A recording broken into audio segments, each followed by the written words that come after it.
Hello students, welcome in our next video of our topic Heredity and Evolution. In this video lecture we are going to focus on Darwin's theory of natural selection.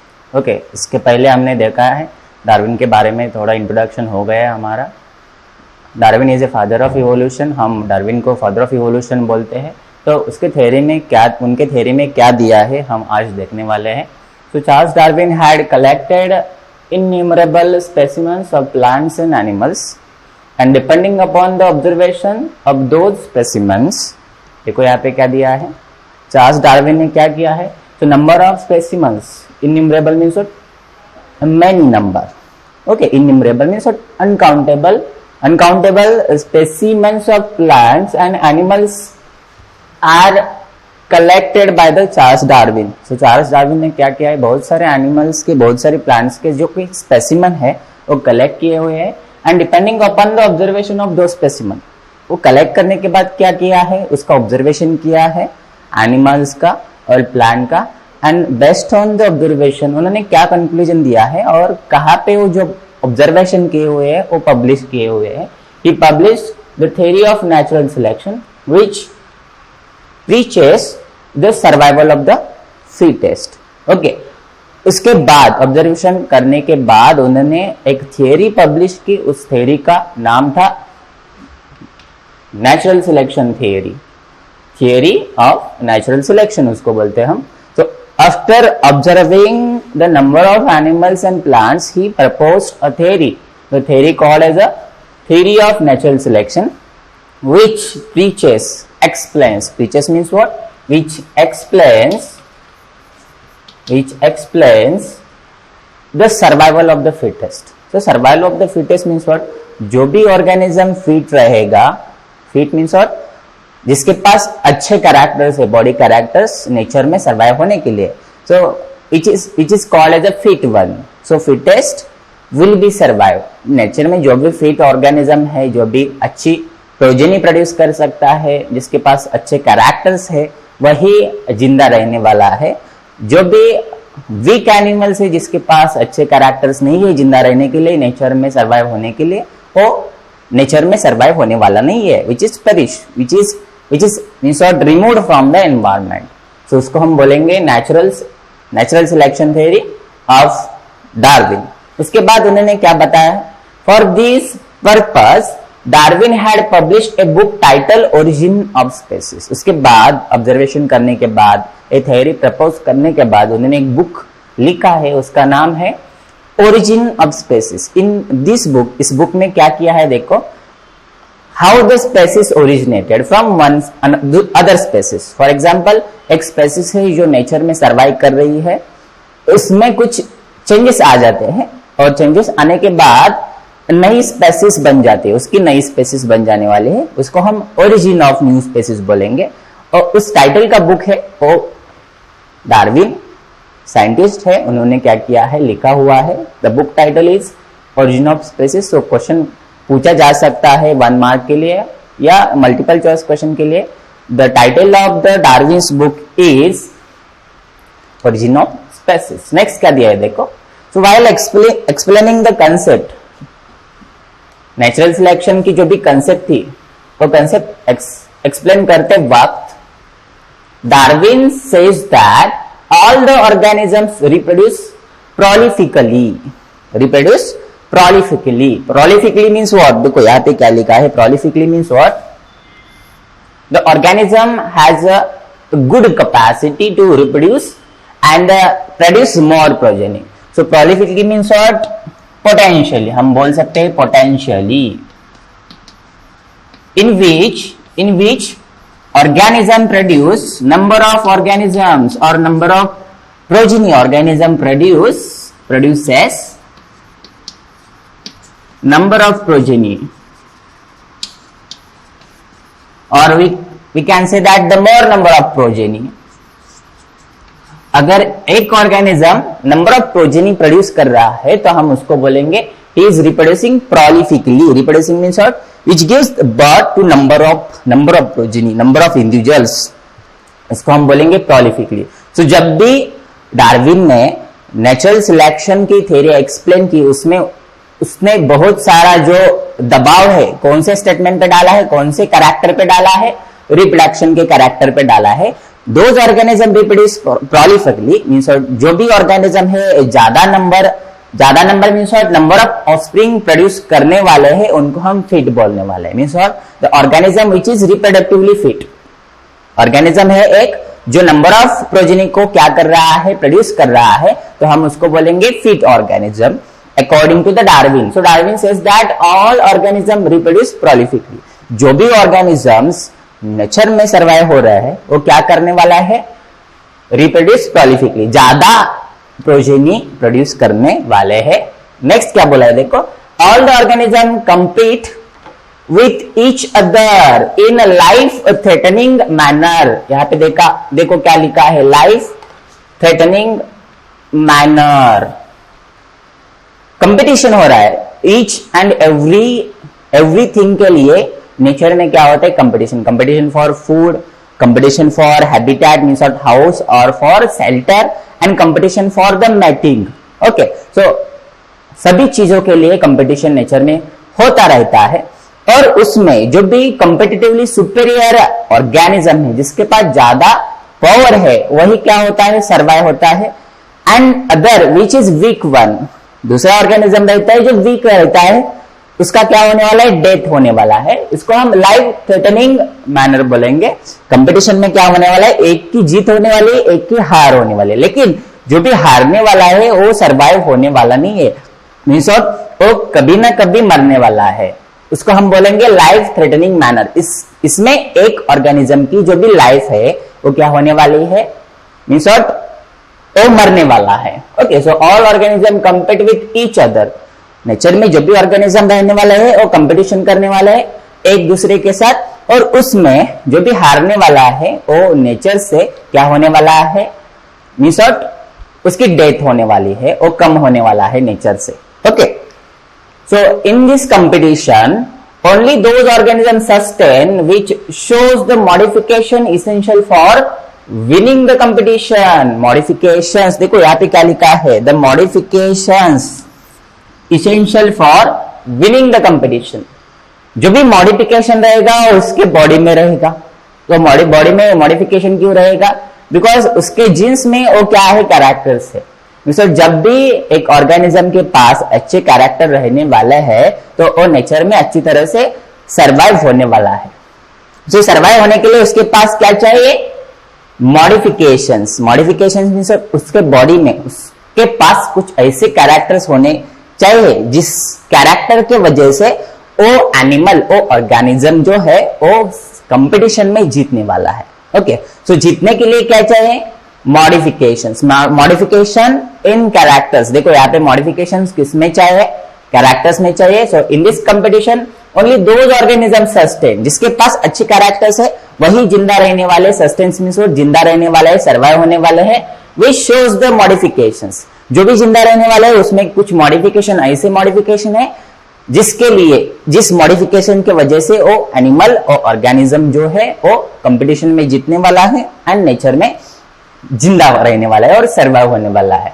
Okay, so however beside this natural selection also plays important role because nature selects only those organism which are fit to live and the rest perish. Okay, natural selection में और क्या होता है देखो, natural selection also plays important role because nature select only those organism. Nature क्या करता है, जो भी ऑर्गेनिज्म फिट है, जो भी ऑर्गेनिज्म फिट है उसको जिंदा रखने के लिए, और उसको नेचर जिंदा रखता है because of the presence of character in this organism. जिस ऑर्गेनिज्म में अच्छे कैरेक्टर रहने वाले हैं, मैंने पहले भी बता दिया है, वही नेचर में जिंदा रहने वाला है और उसी को नेचर क्या करने वाला है, सिलेक्ट करने वाला है। एंड जिसके पास अच्छे कैरेक्टर्स नहीं, अच्छे कैरेक्टर्स मींस व्हाट, सर्वाइव होने के लिए अच्छे कैरेक्टर्स नहीं है, वो क्या होने वाला है, which is perish. Race means जो भी रहने वाले एनिमल्स है, वीक रहने वाले एनिमल्स है, वो पेरिश मीन्स वो मरने वाले, उनकी डेथ होने वाली है और इवोल्यूशन के रेस में वो बाहर निकलने वाले हैं, मीन्स वो आगे जाके रिप्रोड्यूस नहीं होने वाले, उसकी प्रोजेनी प्रोड्यूस नहीं होने वाली, उसको हम क्या बोलेंगे, पेरिश होने वाले यानी वो उनकी डेथ होने वाली है। ओके, सो नेक्स्ट क्या दिया है देखो, तो सस्टेनिंग एंड सिलेक्टेड ऑर्गेनिज्म, जो भी जिंदा रह रहा है ऑर्गेनिज्म एंड जो भी नेचर ने सिलेक्ट किया हुआ ऑर्गेनिज्म है, can perform reproduction and thereby give rise to the new species with their own specific characters. अभी जो भी जिंदा रहने वाला एनिमल है, ऑर्गेनिज्म है, सस्टेनिंग, उसको हम क्या बोलेंगे, sustaining. And selected organism means और जो भी नेचर ने सिलेक्ट किया हुआ ऑर्गेनिज्म है, उसको हम बोलेंगे selected organism, which is fit one. जो भी सिलेक्ट होगा ऑर्गेनिज्म वो क्या रहेगा, फिट रहेगा।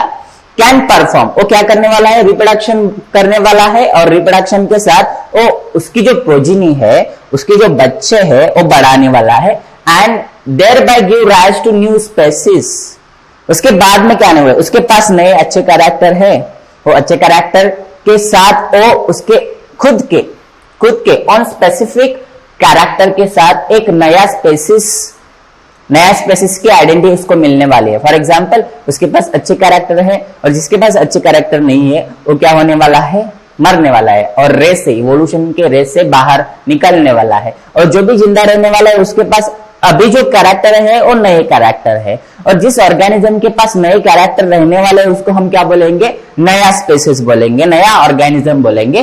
तो जो भी जिंदा रहने वाला है उसके पास उसके खुद के कुछ कैरेक्टर्स रहने वाला है और उससे नया स्पेसिस बनने वाला है नेचर में। जो भी जिंदा रहने वाला है उसमें कुछ ऐसे चेंजेस आ जाते हैं, उसके बाद उसकी एक नई स्पेसिस और नया ऑर्गेनिज्म प्रोड्यूस हो जाता है, और हम उसको नया ऑर्गेनिज्म बोल सकते हैं बिकॉज उसके पास कुछ अलग कैरेक्टर्स रहने वाले हैं। Okay, so Darwin's theory of natural selection was widely accepted for long duration. देखो यहाँ पे जो भी डार्विन ने जो थ्योरी दी है, theory of natural selection which is widely accepted, widely accepted means सभी साइंटिस्ट ने सभी जगह, मींस वर्ल्ड में सभी जगह इस थ्योरी को एक्सेप्ट किया है फॉर लॉन्ग ड्यूरेशन, बहुत साल उसको एक्सेप्ट किया हुआ है।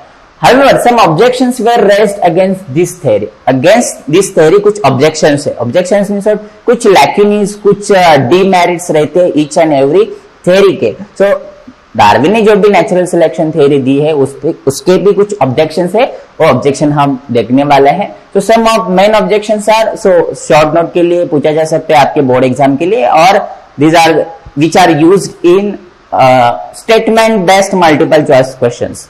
Statement based means which of the following statement is incorrect और करेक्ट। उसमें कुछ सेंटेंस दिए होंगे, उसमें से कुछ डार्विन्स के ऑब्जेक्शन रहेंगे और अदर सिंगल सेंटेंस रहेगा जो ऑब्जेक्शन में नहीं आएगा। सो आपको ऑब्जेक्शंस पता होने चाहिए। अगर आपको ऑब्जेक्शंस पता है तो आप करेक्ट स्टेटमेंट क्या कर सकते हैं, चूज कर सकते हैं, और इनकरेक्ट स्टेटमेंट चूज कर सकते हैं। So there are about 4 objections. So first one is a natural selection is not the only factor responsible for evolution. So first objection में क्या दिया है देखो, natural selection is not a single theory in which the evolution occurs.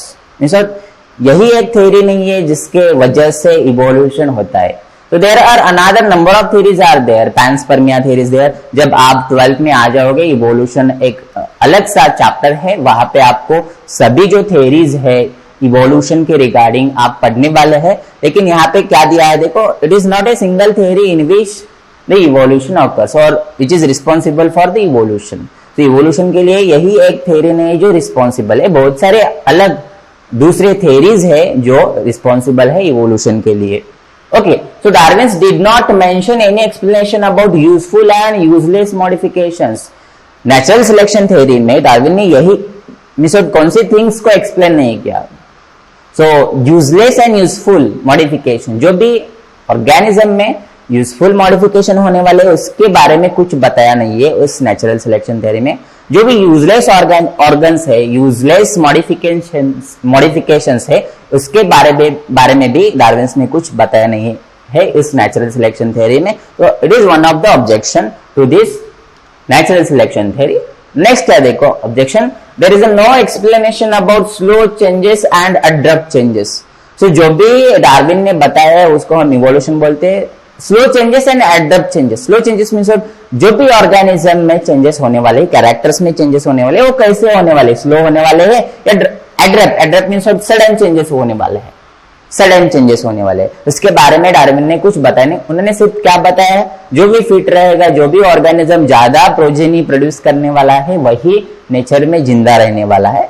इतना ही बस statement है on the basis of observation of number of plants and animals. Okay, ये वाली जो स्टेटमेंट है, ये स्टेटमेंट डार्विन ने बताई नहीं है। फॉर एग्जाम्पल ये बताई नहीं है, explanation about useful and useless modification का एक्सप्लेनेशन उस थ्योरी में नहीं है, और slow changes and abrupt changes का भी कोई एक्सप्लेनेशन डार्विन इस साइंटिस्ट ने दिया नहीं है।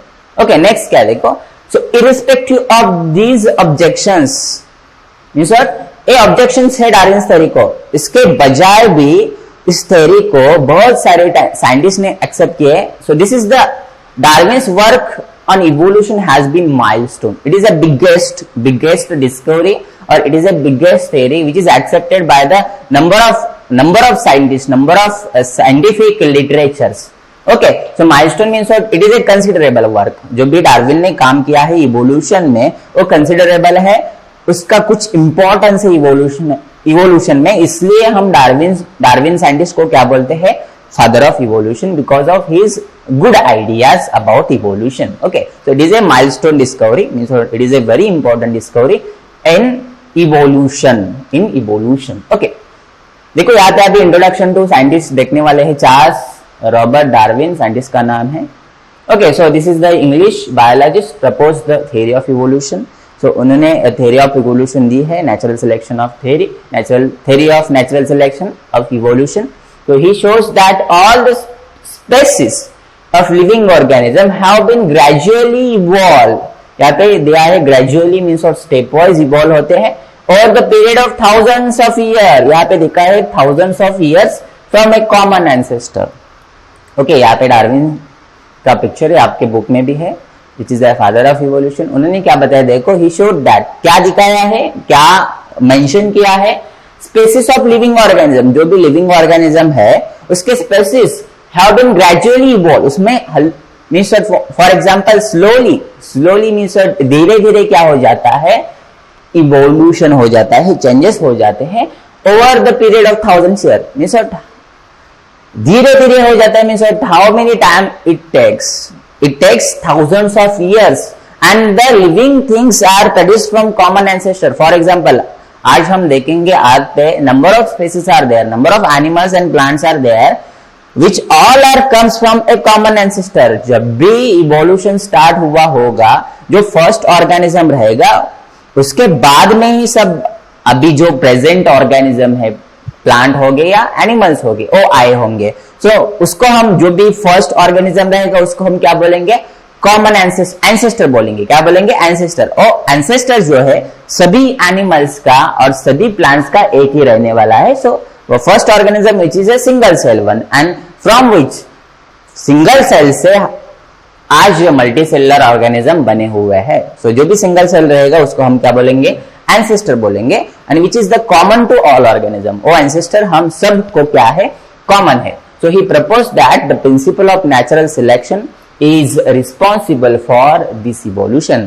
और जो साइंटिस्ट है डार्विन ने, उन्होंने क्या बताया है, it is responsible, so natural selection is responsible for evolution, ऐसा डार्विन ने क्या बताया है। ओके, नेक्स्ट पॉइंट हम देखने वाले हैं लैमार्किज्म। सो लैमार्किज्म में हम एक दूसरे साइंटिस्ट का एक्सप्लेनेशन देखने वाले हैं, एक दूसरी थ्योरी देखने वाले हैं जिसको हम लैमार्किज्म बोलते हैं। सो नाम क्या है देखो साइंटिस्ट का, Jean Baptiste Lamarck propose that morphological changes occurring in living organism. देखो जो भी मॉर्फोलॉजिकल चेंजेस हो रहे हैं लिविंग ऑर्गेनिज्म में are responsible for evolution.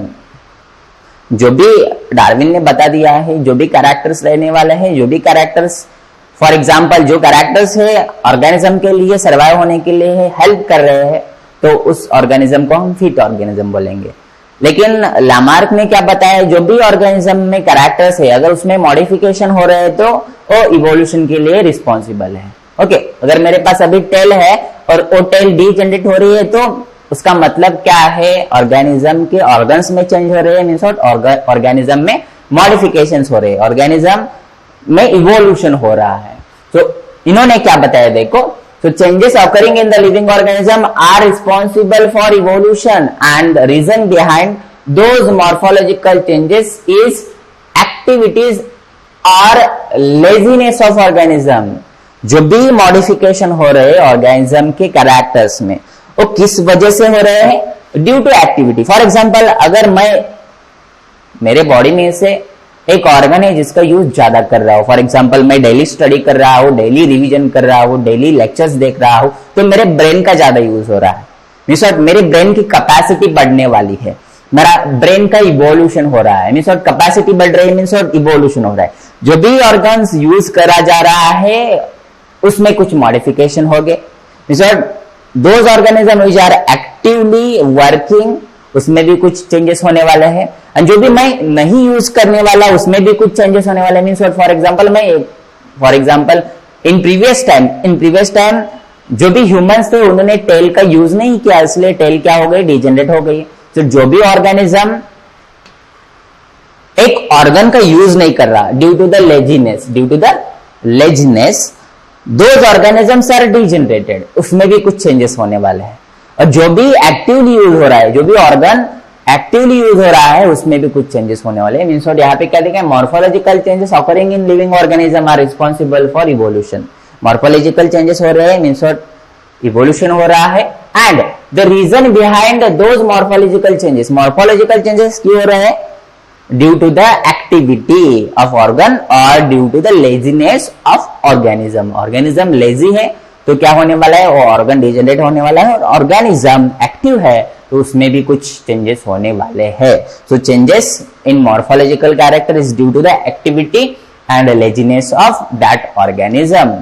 Next क्या बोला है देखो. So he called this concept as a principle of use and disuse of organ. So इस प्रिंसिपल को क्या बोला है? लैमार्क इस साइंटिस्ट ने use and disuse of organ, use and disuse of organ. So इस थ्योरी को हम बोलेंगे use and disuse theory of Lamarck, और सिंपली हम इसको क्या बोलते हैं? लैमार्किज्म.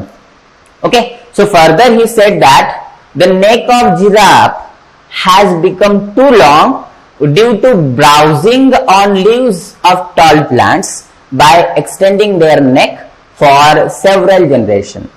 सो फर्दर ऑब्जर्वेशन क्या है देखो, लैमार्क इस साइंटिस्ट का क्या ऑब्जर्वेशन है? He said that the neck of giraffe, if you see the neck of giraffe, so first diagram में देखेंगे तो the length of neck is short as compared to the next one. So next one देखेंगे तो इसकी neck देखो थोड़ी बड़ी है, इसकी neck देखते हैं तो slightly short one. So ये क्यों हुआ है? Due to the browsing means what? जो भी leaves है plants के, और जब भी खाने वाले हैं जिराफ तो उसको हम बोलते हैं ब्राउजिंग. क्या बोलते हैं? Browsing on leaves of tall trees. अगर एक छोटा जिराफ टॉल ट्रीज के लीव्स खाता है तो उसकी नेक क्या होने वाली है? धीरे धीरे एक्सटेंड होने वाली है, according to the Lamarck. Lamarck ने क्या बताया देखो. So during the browsing on leaves of tall trees, जब भी टॉल ट्रीज के लीव्स जिराफ खाते थे तब उनके नेक में थोड़ा थोड़ा एक्सटेंशन होता है, थोड़ा एक्सटेंड. उसकी वजह से उनकी नेक की जो लेंथ है, उसकी वजह से उनकी जो नेक की लेंथ है वो क्या हो गई है? बढ़ गई है. वो क्या हो गई है? बढ़ गई है. So further he said that the neck of giraffe has become too long. जो भी नेक है जिराफ की वो क्या हो गई है? टू लॉन्ग हुई, क्योंकि browsing on leaves. So it is a use of that neck. तो यहाँ पे क्या दिया है? जब भी जिराफ उसका नेक का यूज करने वाला है तो उसकी नेक की लेंथ बढ़ने वाली है for several generations. So after not immediate, after several. For example, after 50, after 100 or 1000 generation, maybe 1000 generation. After 1000 generation के बाद उसके नेक की जो लेंथ है वो बढ़ गई है. ऐसा ऑब्जर्वेशन किनका है? लैमार्क इस साइंटिस्ट का है. सो नेक्स्ट देखो एग्जाम्पल क्या दिया है. Similarly shoulders of iron Smith. Iron Smith को हम क्या बोलते हैं? जो भी लोहे का काम करता है उसको हम क्या बोलते हैं? आयरन स्मिथ बोलते हैं. Have become very strong. Shoulders strong क्यों हुए हैं? Due to the activity of shoulders, continuous activity of shoulders have become very strong due to the frequent hammering movement. So जो आयरन स्मिथ रहता है वो क्या करता है? कंटिन्यूस हैमरिंग करता है। जो भी लोहा रहता है, गरम लोहे पे ऊपर हैमर वो क्या करता है, हैमरिंग करता रहता है। so, उसके वजह से क्या रहता है, उसका शोल्डर का मूवमेंट है वो हर रोज रहता है, उसके वजह से उसके शोल्डर्स है वो स्ट्रांग हुए। So due to the use of the shoulders the morphological changes occur. Shoulder में क्या आ गए, मॉर्फोलॉजिकल चेंजेस आ गए, उसमें पावर आ गई, पावर आने के बाद वो क्या हो गए, स्ट्रांग हो गए। So this is due to the use. So first example में due to the use of neck extend हो गई, due to the use of shoulder strong हो गए। ओके, यहाँ पे क्या हो रहा है, कैरेक्टर्स में चेंजेस हो रहे हैं due to the use. Okay, so wings of birds like ostrich and emu have become weak due to the no use. अभी एग्जांपल है नो यूज का। सो फर्स्ट दो एग्जांपल हमने देखे यूज होने के बाद ऑर्गेनिज्म के ऑर्गन्स और कैरेक्टर्स में कैसे बदलाव आ जाते हैं। ओके, नो यूज होने के बाद। सो यहाँ पे ऑस्ट्रिच का इमेज दिख रहा है, नहीं दिख रहा है पता नहीं, लेकिन आप ऑस्ट्रिच का इमेज इंटरनेट पे देख सकते हैं, ostrich. Then the emu, so it is a second bird, emu है। So both birds are the flightless birds. दोनों बर्ड्स उड़ नहीं सकते, फ्लाई नहीं कर सकते due to the no use of wings. इन दो बर्ड्स ने क्या नहीं किया, विंग्स का यूज नहीं किया फ्लाइंग के लिए, इसके वजह से वो क्या हो गए, फ्लाइटलेस बर्ड हो गए, वो उड़ नहीं सकते, वो फ्लाई नहीं कर सकते due to the no use. Second example क्या है देखो, leg of birds like swan and duck. So दो बर्ड्स अगेन है, swan and the duck. Okay, so उनके लेग में क्या आ गया देखो, so leg of birds like swan and duck have become useful for swimming due to the living in water. So this is the again example of usefulness of leg. So during the swimming, the duck and swan uses the leg for the swimming, and swimming करते वक्त उनके leg में कुछ modification आ गए। So उनके जो की toes है, उस toes में क्या आ गए, web आ गए। So these are the webbed toes. Toes यानी फिंगर्स में क्या आ गया, वेब आ गया। So this web is used for the swimming. So swan and duck के अगर हम लेग देखेंगे, they used leg for the swimming, and swimming के अनुसार उनके लेग में कुछ बदलाव आ गए, कैरेक्टर में कुछ चेंजेस आ गए due to the use. Okay, तो यहाँ पे हमने एग्जांपल देखे due to the use and unuse और non use, the characters are changing. Characters क्या हो रहे हैं, बदल रहे हैं। ओके, सो यहाँ पे और एक एग्जांपल है, snake have lost their legs by modification in their body for burrowing habitat. आपको पता है जो भी स्नेक्स रहते हैं वो कहाँ पे रहते हैं, स्मॉल होल्स में रहते हैं, and due to the burrowing habit जो भी लेग्स है स्नेक के, so snakes are the reptiles, they can creep and crawl on the ground, they are not walking. Okay, creeping and crawling movement बोलते हैं उसको हम, जिसमें लेग्स का यूज नहीं होता। ओके, सो लेग्स उन्होंने यूज नहीं किए और लेग्स क्या हो गए, उनके जो लेग्स है वो क्या हो गए, डिसअपियर हो गए। So this is the another example of disuse of organ, यहाँ पे यूज नहीं हुआ है। So next point, all this examples are types of acquired character. देखो यहाँ पे क्या लिखा है, all this examples are type of acquired characters and are transfer from one generation to the another generation. तो यहाँ पे क्या लिखा है देखो, जो भी कैरेक्टर्स एक्वायर किए हुए मीन्स व्हाट, फॉर एग्जाम्पल हमने देखा है, एग्जाम्पल में जब भी जिराफ फॉरेस्ट करता था और ब्राउजिंग करता था तब उसकी नेक जो है, तो ऊपर जो पत्ते हैं, लीव्स है, खाने के लिए एक्सटेंड होती थी। तो this is the acquired one. So जो भी एक्सटेंड हुई नेक है वो एक्वायर्ड कैरेक्टर है। और सेकंड एग्जाम्पल देखा आयरन स्मिथ का, जब भी वो शोल्डर का यूज करता था उसके शोल्डर की पावर जो है और शोल्डर जो है स्ट्रांग बनते जाते थे। तो this are the acquired one. तो इस लाइन में क्या दिया हुआ है, so this all are type of acquired characters and which are transfer from one generation to the next generation. यहाँ पे क्या लिखा है देखो, ये जो एक्वायर्ड कैरेक्टर एक जनरेशन से दूसरे जनरेशन में जाते हैं ऐसा बताया है, लेकिन which is not true for all the characters. सभी कैरेक्टर्स के लिए ये ट्रू नहीं। अगर आप बॉडी बिल्डर का बेटा देखेंगे तो बॉडी बिल्डर जैसा नहीं होने वाला है, जबकि उसको एक्सरसाइज करनी पड़ेगी। Okay, means what, due to the exercise body builder जो है उसके मसल्स की ग्रोथ हुई है। ओके, सो उसके लिए उसको एक्सरसाइज करनी पड़ी। सो उसको उसके बेटे के लिए वो कैरेक्टर्स वैसे ही नहीं जानने वाले, उसके बेटे को भी एक्सरसाइज करनी पड़ेगी।